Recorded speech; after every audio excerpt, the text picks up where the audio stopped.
પોરબંદર લોક દરબારમાં થયેલ રજૂઆત બાદ પોલીસે ટ્રાફિક ઝુંબેશ શરૂ કરી 29 લોકો સામે કરી કાર્યવાહી. લોક દરબારમાં રેન્જ આઈજીની ઉપસ્થિતિમાં ડિસ્ટ્રિક્ટ ચેમ્બર ઓફ કોમર્સના પ્રમુખ અનિલભાઈ કાડિયાએ કરી હતી ટ્રાફિક મુદ્દે રજૂઆત. શહેરની વધતી ટ્રાફિક અને ટ્રાફિક અડચણ મામલે મૌખિક રજૂઆત બાદ કીર્તિ મંદિર પોલીસ અને કમલાબાગ પોલીસે કરી હતી કાર્યવાહી. પોલીસે 24 લારી, 2 દુકાનધારકો અને અન્ય કુલ મળી 29 લોકો સામે એફઆઈઆર કરી હતી.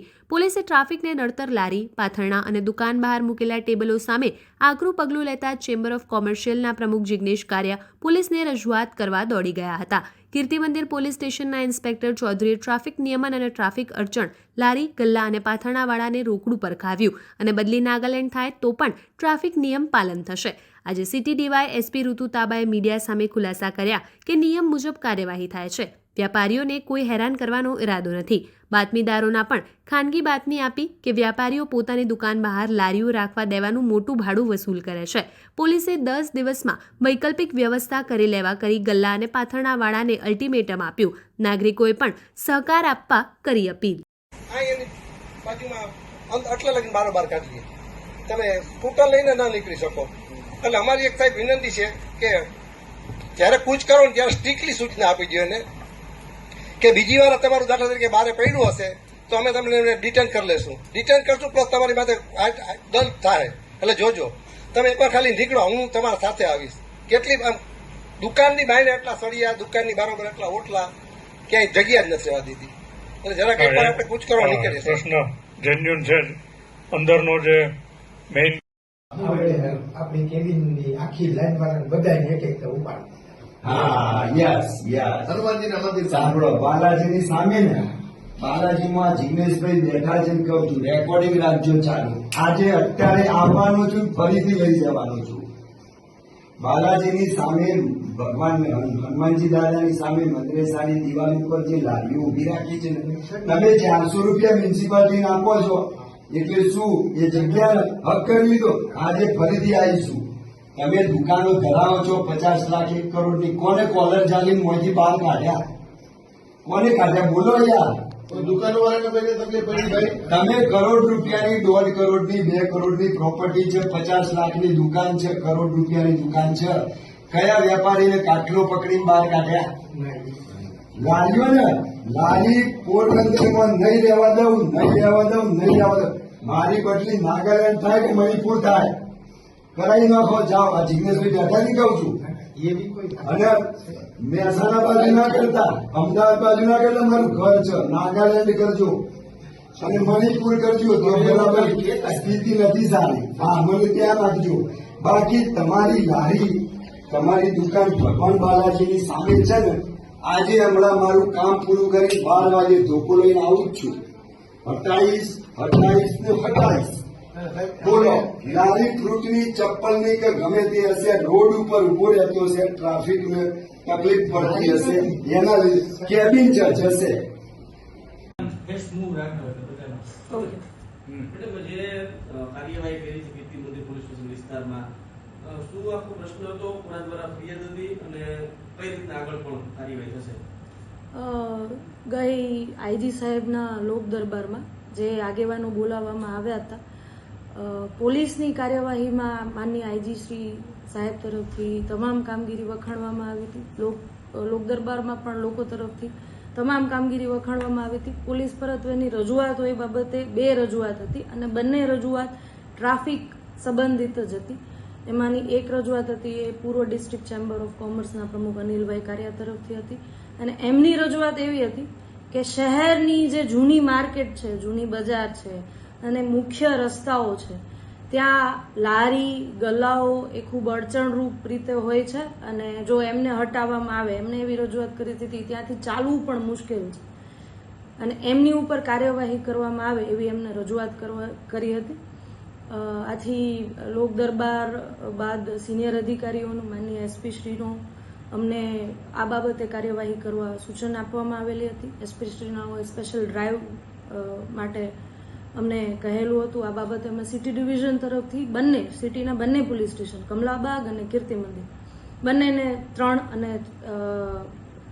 3 દિવસની ડ્રાઈવ આપવામાં આવેલી હતી અને બંને પોલીસ સ્ટેશને આ બાબતે ખૂબ જ સારી એવી કામગીરી કરેલી હતી.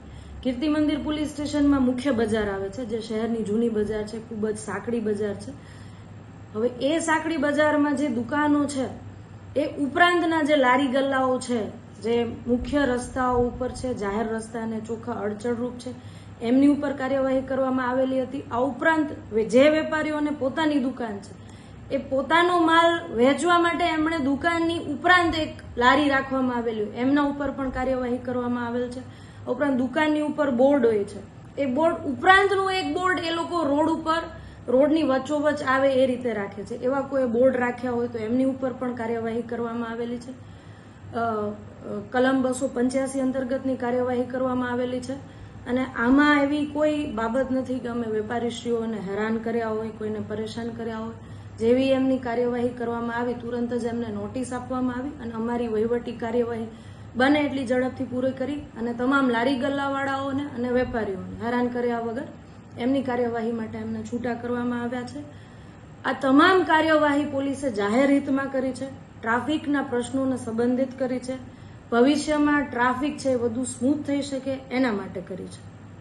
અત્યારે તમે જોયેલી જે રસ્તા બરાબર સાંકડા છે, જેમાં પાછું આ રીતે રોડ ઉપર ને બધું વસ્તુ રાખે છે, લોકોને ખરેખર અત્યારે ફૂટપાથના અભાવે રસ્તા પર ચાલવું પડે છે. એક્સિડન્ટના પણ એટલા રહી શક્યતા. તો ખરેખર આ ડ્રાઈવ ચાલુ રહેશે આખા સિટીમાં બધે ફૂટપાથ રહેવી જોઈએ ને? હા, આપની વાત 100% સાચી છે. ફૂટપાથ હોય, ફૂટપાથ જ રહેવી જોઈએ. ઉપરાંત માણસને ખરીદી કરવા આવવું હોય એની માટે ચાલી શકવાની જગ્યા હોવી જોઈએ, યોગ્ય પાર્કિંગ હોવું જોઈએ અને એના માટે જ પોલીસે આ કાર્યવાહી શરૂ કરી છે.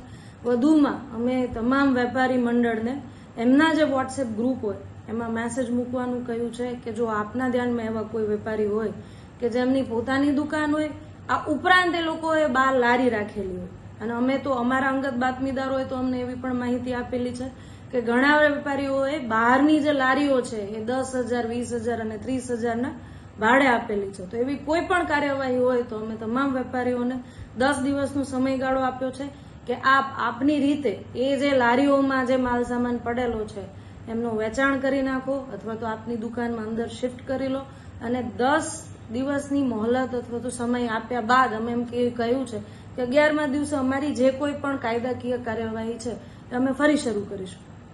ખાસ કરીને કાર્ય તો આખું બધું મહાનગરપાલિકા કરવાનું હોય છે, છતાં પોલીસે આખી કામગીરી કરી છે, એટલે કઈ રીતે? પોલીસ માટે જાહેર હિત છે એ સૌથી અગત્યનું છે, અને કોઈના પોતાના અંગત હિત આની સાથે જોડાયેલા હોય અને એ નેગેટિવલી આ વસ્તુને રિપ્રેઝેન્ટ કરતું હોય તો એ અલગ બાબત છે.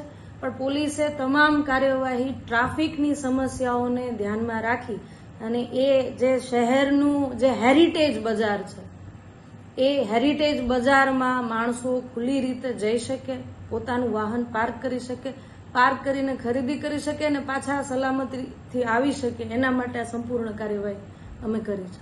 લોકોને શું સંદેશ આપશો? લોકોને ખાસ કરીને વેપારી ભાઈઓને મારો સંદેશ છે મીડિયાના માધ્યમથી કે આ કોઈ પણ કાર્યવાહી વેપારીઓને હેરાન કરવા માટે કે લારી ગલ્લાવાળાઓને પણ ઇવન પરેશાન કરવા માટે નથી. આ તમામ કાર્યવાહી છે જાહેર હિતના સંદર્ભમાં છે. આ બાબતે હું ખાસ એડ કરવા માંગુ છું, તમામ વેપારીઓને ખ્યાલ હશે કે જ્યારે પણ આ ડ્રાઈવ આપવામાં આવી માનનીય એસપી શ્રી તરફથી, અમારા તરફથી, ત્યારે 24 કલાક પહેલા તમામ વેપારીઓને આ બાબતે વોર્નિંગ આપવામાં આવેલી હતી કે આપના દ્વારા જો આવી કોઈ કાર્યવાહી લારી ગલ્લા બહાર રાખ્યા હોય તો એ હટાવી લેવા. એ ન થયું ત્યારબાદ પોલીસે જે કોઈ પણ કડક કાર્યવાહી છે હાથ ધરી છે. એ આખું આ જે કાયદાકીય કાર્યવાહી થઈ એ ત્યારબાદ વેપારીના જે રજૂઆત હતી આગેવાનોની, અમારી જોડે આવેલા હતા અને એમને અમારી પાસે પૂરતો સમય માંગેલો છે. એ સમય અમે આપીએ છીએ, પણ સમય આપ્યા બાદ જાહેર હિતમાં ટ્રાફિકની કાર્યવાહી થવી આવશ્યક છે અને એ પોલીસ કરશે જ.